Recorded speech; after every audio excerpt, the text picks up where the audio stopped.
Friends, welcome to my channel learn with Kiru. आज हम पढ़ेंगे कि पोर्टफोलियो परफॉर्मेंस इवैल्यूएशन के बारे में कि जिस पोर्टफोलियो में एक इन्वेस्टर ने इन्वेस्ट किया है उसकी परफॉर्मेंस कैसी है, भाई वो बेनिफिशियल है या नहीं, उससे उसको अच्छा रिटर्न मिल रहा है या नहीं, रिस्क कैसा है।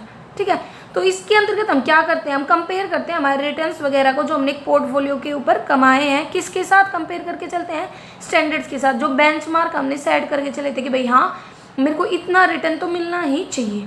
ठीक है, तो जो पोर्टफोलियो होता है ना, जब हम उसको मेज़र करते हैं तो हम क्या इवेलुएट करते हैं कि वो सक्सेस है या उसके अंदर कोई फेलर है, उसकी वीकनेस वगैरह, उसके वेरिएंस वगैरह को डिटरमाइन करते हैं, ताकि अगर पोर्टफोलियो अच्छा नहीं है तो हम उसको हटाएं और उसकी जगह नए पोर्टफोलियो वगैरह को लागू करें, उसको अपनाएं। ठीक है, जिसमें हम इन्वेस्टमेंट वगैरह करें। ठीक है, क्योंकि इसमें यही होता है कि है ना, जो भी हमारी परफॉर्मेंस एक्चुअल में आती है उसको हम जो हमारी स्टैंडर्ड परफॉर्मेंस थी, एक्सपेक्टेड परफॉर्मेंस थी, उसके साथ कंपेयर करके चलते हैं। तो देखो इसमें यही बोल रखा है, ये इंपॉर्टेंट पार्ट होता है पोर्टफोलियो मैनेजमेंट प्रोसेस का। लास्ट स्टेप होती है जब हम इसको इवेलुएट वगैरह करके चलते हैं। जो परफॉर्मेंस इवेलुएशन होता है ना पोर्टफोलियो का, वो डिविएशंस वगैरह का पता लगाता है कि क्या क्या हमारे एक्चुअल रिजल्ट्स में और डिजायर्ड रिजल्ट्स के बीच में क्या क्या डिविएशंस हैं। ठीक है, फिर बात आती है कि ये बताता है कि जो हमारी परफॉर्मेंस वो अच्छी भी हो सकती है और बुरी भी हो सकती है। अच्छी कब होगी, जब जो रिजल्ट्स हैं वो अच्छे आए। ठीक है, जिसने हमने जो सोचा था, हमारे जो डिसीजंस थे, हमारे जो ऑब्जेक्टिव थे उनको पूरा करने में हेल्प करें। और जब वो अच्छे ना हो हमारे ऑब्जेक्टिव वगैरह के अकॉर्डिंग तो वो बैड होंगे। जो पोर्टफोलियो परफॉर्मेंस होता है उसको इवेलुएट किया जाता है एक पीरियड ऑफ टाइम में, मतलब टाइम जो होता है ना उसको भी इसमें ध्यान में रखा जाता है कि शॉर्ट पीरियड या लॉन्ग पीरियड के लिए है। शॉर्ट पीरियड में नॉर्मल हम रिस्क को कंसिडर करके चलते हैं, जबकि लॉन्ग पीरियड में जो बेसिक क्राइटेरिया होता है ना सिक्योरिटीज़ वगैरह का, उसको भी लेके चलते हैं, मैनेजमेंट स्टाइल वगैरह को भी मेजर करते हैं। तो ये यही हो सकता है, या तो वो अच्छा परफॉर्म करेगा, आउट परफॉर्म करेगा, या अंडर परफॉर्म करेगा, या नॉर्मल बैलेंस रहेगा, कुछ भी चेंज नहीं होगा। तो आउट परफॉर्म होगा जब रिटर्न अच्छा आ जाए, जो हमने इंडेक्स किया था, मतलब जो हमने एक्सपेक्टेड सोचा था। और अंडर परफॉर्म होगा जब रिटर्न कम आ जाए इंडेक्स रिटर्न से, जो मतलब हम स्टैंडर्ड बेंचमार्क सेट करके चले थे। ठीक है, तो यही है, इसका मेन ऑब्जेक्टिव क्या होता है कि रिस्क और रिटर्न गोल को डिफाइन करना कि वो क्या है। ठीक है, इसके लिए देखो इसने एक इक्वेशन बता रखी है कि परफॉर्मेंस को हम मेजर करने के लिए इस इक्वेशन का यूज़ करते हैं। तो कहता है कि जो पोर्टफोलियो होता है ना उसको हम कंपेयर करते हैं, मैनेज करते हैं या नॉन मैनेज करते हैं। ठीक है भाई, नॉन मैनेज के साथ कंपेयर करेंगे या मैनेज के साथ कंपेयर करेंगे, तो उससे हमें ये पता चल जाएगा कि हमारा पोर्टफोलियो अच्छा है या नहीं है, क्या मुझे एक्सपेक्टेड रिटर्न मिल रहा है या नहीं मिल रहा है। ठीक है, तो देखो इसमें हमने ये मीनिंग पढ़ा इसका, तो हमने ये देखा कि जो हम परफॉर्मेंस को इवेलुएट करके चलते हैं कुछ चीज़ें ध्यान में रखते हैं। तो टाइम होराइजन शॉर्ट पीरियड है, लॉन्ग पीरियड है, रिस्क और रिटर्न को लेके चलते हैं, एक स्टैंडर्ड सेट करके चलते हैं, ऑब्जेक्टिव वगैरह क्या हमारा वो लेके चलते हैं। तो आप इनको फैक्टर्स की फॉर्म में लिख सकते हो कि क्या क्या फैक्टर है जो आप ध्यान में रखते हो। अब बात आती है कि जब हम परफॉर्मेंस को मेज़र करते हैं तो कौन कौन से मेथड होते हैं जिनको हम यूज़ करते हैं। यहाँ पे हमारी बुक में अलग अलग जगह पे अलग अलग एक्सप्लेन कर रखा है, लेकिन देखो ये हमारे 5 मेथड होते हैं जिनको हम ऐसे बांट सकते हैं कि जो परफॉर्मेंस इवेलुएशन होता है हमारा, उसके जो भी मेथड्स होते हैं उनको हमने कैसे बांट रखा है, रिस्क एडजस्टेड रिलेटिव मेजर्स या एब्सोल्यूट मेजर्स। ठीक है, तो रिस्क एडजस्टेड में तो आ जाते हैं हमारे शार्पे और ट्रेनियोर्स, और एब्सोल्यूट में हमारे आ जाते हैं जेनसेन अल्फा, फामा और M2 मॉडल। इनको हम डिटेल में पढ़ेंगे कि ये क्या होते हैं। ठीक है, तो देखो हमें यहाँ पे दे रखा है शार्पे रेशियो, इसको आप Sharpe index, Sharpe performance measure, reward to variability ratio, अलग अलग नाम से बुला सकते हो।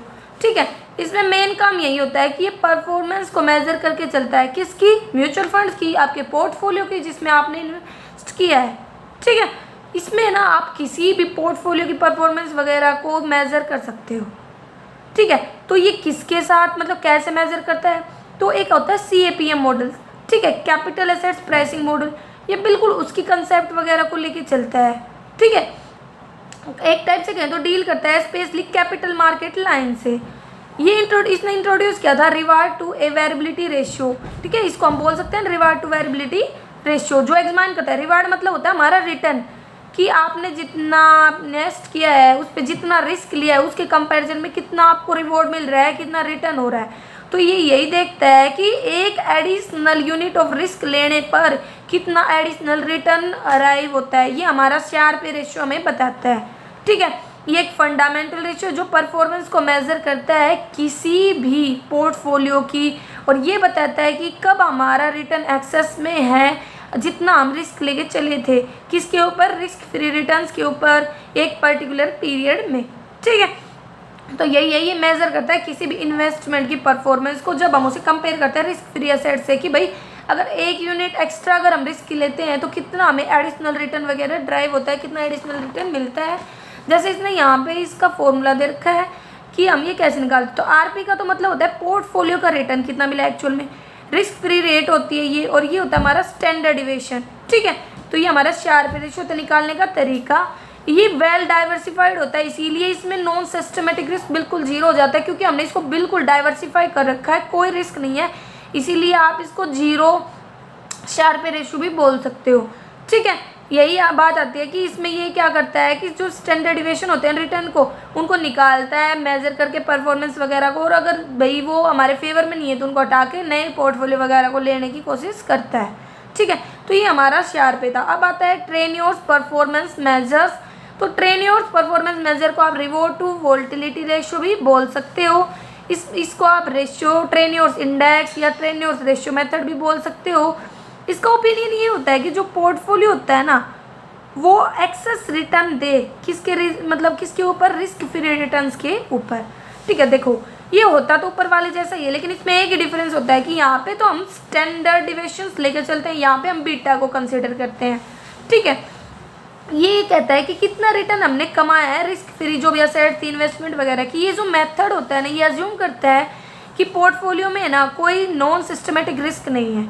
ठीक है, कि इसमें मतलब बीटा को हम मेज़र करते हैं। बीटा होता क्या है हमारा, बीटा होता है सेंसिटिव मेजरमेंट, इंडिकेट करता है कि कितना रिटर्न मिल रहा है हमें किसी भी जो भी हमारे रिस्क होता है, जो भी हमारे फ्लैक्चुएशंस होते हैं उसके कारण। ठीक है, यहाँ पे ये इसने फॉर्मूला दे रखा है, बस यहाँ पे हमारा बीटा आ जाता है, वहाँ हमारा स्टैंडर्ड डिविएशन आ जाता है। ये होता है क्योंकि जो सिस्टमेटिक और अनसिस्टमेटिक रिस्क होता है ये उसके कारण आता है। ये हमारा डायग्राम दे रखा है कि हम इसको ऐसे ड्रॉ भी कर सकते हैं। तो ये बताता है कि अगर इंडेक्स हाई है तो वैल्यू क्या होगी, बेस्ट होगी। मतलब इसमें क्या होती है, हम रैंक देते हैं अलग अलग इंडेक्स वैल्यूज़ को और पता करते हैं कि कौन सा हमारा पोर्टफोलियो अच्छा है। फिर आता है हमारा जेनसेंस परफॉर्मेंस मेज़र, आप इसको जेनसेंस अल्फ़ा भी बोलते हो। ये किसके ऊपर बेस होता है, ये हमारा CAPM मॉडल पर ही बेस होता है। ये किसके द्वारा डेवलप किया गया था, ये मिशेल जेनसेन के द्वारा डेवलप किया गया था। ठीक है, इसीलिए इसको जेनसेंस मेज़र बोलते हैं उसके नाम पर। ये जो मेथड होता है ना, ये जो मॉडल है हमारा, ये कंप्लीट परफॉर्मेंस को बताता है, क्योंकि हमने पढ़ा है कि ये हमारे अलग अलग पार्ट में बटे हुए परफॉर्मेंस में अलग, तभी तो इसको बोल रखा है कंप्लीट परफॉर्मेंस या एब्सोल्यूट परफॉर्मेंस मेजर। ठीक है, इसको किसको मतलब इसको जब ये मेज़र करता है तो किसके अगेंस्ट में मेज़र करता है, एक डेफिनेट स्टैंडर्ड के अगेंस्ट में। मतलब ये क्या करके चलता है, एक डेफिनेट स्टैंडर्ड वगैरह सेट करके चलता है और फिर ये चेक करता है कि उस डेफिनेट स्टैंडर्ड के अकॉर्डिंग हमारी परफॉर्मेंस है या सही है या नहीं। ठीक है, तो इसके अंदर क्या बोल रखा है कि जो जेनसेन इंडेक्स होता है उसमें दो चीज़ें लिखते हैं, एक तो एग्जिस्टेंस रिस्क फ्री असेट्स का और एक एग्जिस्टेंस ऑफ मार्केट पोर्टफोलियो या इंडेक्स मार्केट का। इसमें ये फॉर्मूला बता रखा है, इसका यूज़ करता है ये हमें।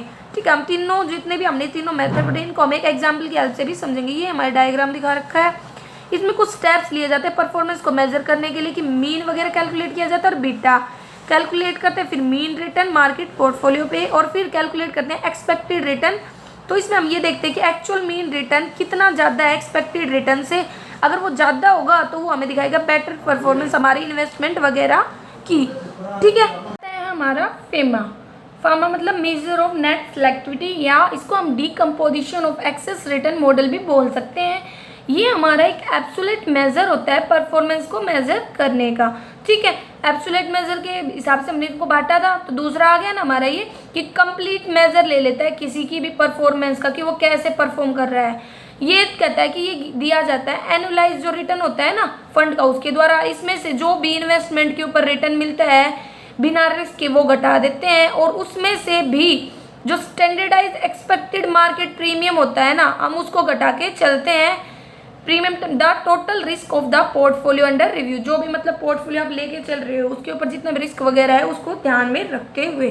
तो देखो इसको इसने बता भी रखा है कि फार्मा को मेजर करते हुए हम क्या करते हैं, ये फॉर्मूला यूज़ करते हैं। इसमें RF होता है वो हमारा रिस्क फ्री रिटर्न होता है, RP पोर्टफोलियो का रिटर्न होता है, ये हमारा पोर्टफोलियो स्टैंडर्ड होते हैं, RM हमारा जो रिटर्न होता है ना मार्केट पे वो होता है, और जो RP होता है वो हमारा होता है रिटर्न रिस्क फ्री सिक्योरिटीज़ पे। ठीक है, इसको हम डिटेल में समझेंगे। फिर देखो इसको हम डीकम्पोजिशन मेजर भी बोलते हैं। तो ये क्यों बोलते हैं, क्योंकि जो पोर्टफोलियो मॉडल होता है ना उसका जो एक्चुअल रिटर्न होता है उसको 3 पार्ट में डीकम्पोज किया जाता है, बांटा जाता है। कौन कौन सा, reward for systematic risk, reward या return for unsystematic risk, reward for stock security या सिलेक्शन। ठीक है, इसीलिए इसको decomposition of excess return model भी बोल देते हैं। अब इसको कैलकुलेट करते टाइम कुछ स्टेप्स फॉलो की जाती है। सबसे पहले तो हम ना पोर्टफोलियो का जो एक्चुअल रिटर्न है ना उसको कैलकुलेट करते हैं, और रिस्क फ्री रिटर्न को कैलकुलेट करते हैं, और रिवॉर्ड रिटर्न को कैलकुलेट करते हैं। तो रिवॉर्ड रिटर्न कैसे आता है, हमारा रिवॉर्ड मतलब होता है रिटर्न, वो कैसे आता है हमारा, इसमें से हम एक्चुअल रिटर्न में से हम रिस्क फ्री रिटर्न को लेस कर देते हैं। फिर आता है दूसरी स्टेप में हम क्या करते हैं, रिवॉर्ड निकालते हैं सिस्टमेटिक रिस्क का, मतलब रिटर्न निकालते हैं किसी भी सिस्टमेटिक रिस्क पे। इसको निकालने के लिए हम ये फॉर्मूला लगाते हैं BP और ब्रैकेट में RM माइनस RP।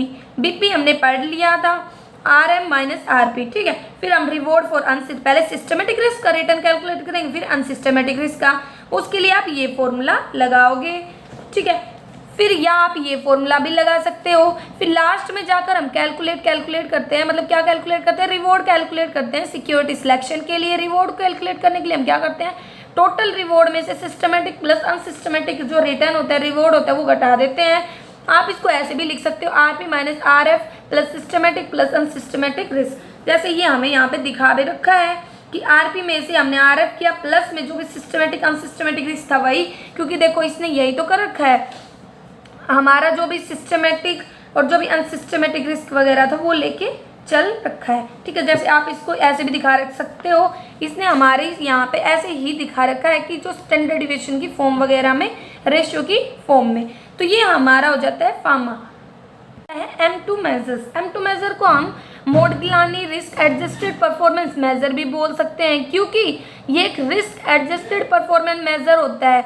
जो M2 मेजर होता है ना वो शार्प रेशियो से बहुत ज़्यादा क्लोज रिलेट होता है, मतलब जो शार्प रेशियो होता है ना उसी के बेस पे ये मेजर करके चलता है। अगर नेगेटिव रिटर्न हो तो हम कहेंगे कि जो M2 मेजर है हमें उसे रखना चाहिए अभी, मतलब अभी और ज़्यादा हमें रिसर्च वगैरह करनी चाहिए, वैल्यूएट वगैरह करनी चाहिए।